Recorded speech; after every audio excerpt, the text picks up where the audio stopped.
Okay po. Hi, Ma'am Lilac. So, first workout po natin. Squats tayo. Gagamit tayo ng suspension trainer. Ayan.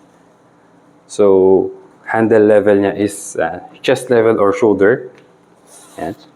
Tapos, superset tayo ng squats using this with deadlift. Okay, so pair of dumbbells.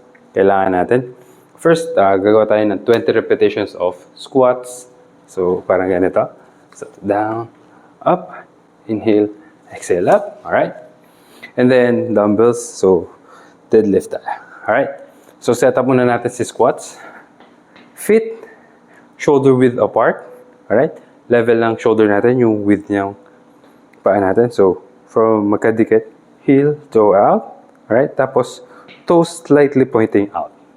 Okay? Pag squat natin, palabas din yung knees pero hindi lalampas sa toes. Alright? Knees pointing out, bend, tapos align lang. Or mas nakatras na konti. So, distance natin from TRX, 2 feet away. Okay? And then, kailangan hindi tayo magpupull pag tayo. So, inhale down, exhale up. Again, inhale, tapos check, diretso yung likod. Alright? But, knee level or lower. Kayang lower, that's better. Alright? So, hindi tayo hahatak pa. Alright? It's all on your legs. Working your glutes and then hamstrings. Tayo yung mga main focus. Pero pati quads, kasama rin po dyan. Inhale up. Exhale up. So, inhale down. Then, quick rise. Check natin yung timing. Timing na tayo, ha? Slow, control, lift. So, the slower yung pagbaba. Kung kaya natin 2 seconds. And then, quick yung pagtayo. So, pagbaba, mararamdaman natin nagle-lengthen yung hamstrings and glutes natin. Tapos, pag quick stand, mag-activate naman bigla yung quads natin. Okay? So, 20 repetitions, body weight workout using suspension trainer. Kapag last set na tayo, last exercises, last reps, doon tayo pwedeng mag-pull ng konti. Okay, ma'am? So, like this, kunyari, nasaan na tayo?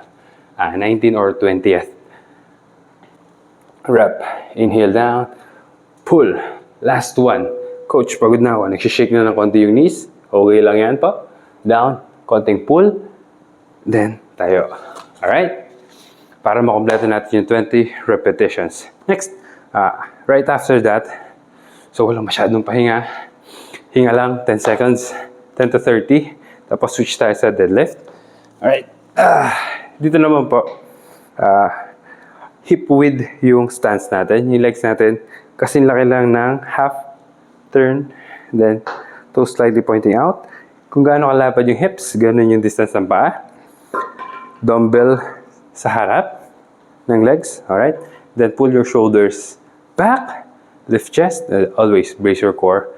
Slowly bring the dumbbells down and then quick rise.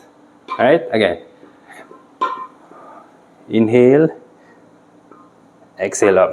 So check natin. Konting bend lang sa knees, butt goes back, and then timing, quick rise. Quick yung pagtayo. And then check your shoulders. Alright. Shoulder blades squeeze together, and then rise. Okay, avoid natin na babagsak yung shoulders na ganun. Alright? So, shoulders back. Inhale down. Alright. Check. Hindi bababa po yung shoulders, ha? Pull it back. Then, quick up. Alright? So, for the second exercise, Ma'am Lilac, I'm gonna be doing 10 repetitions lang po.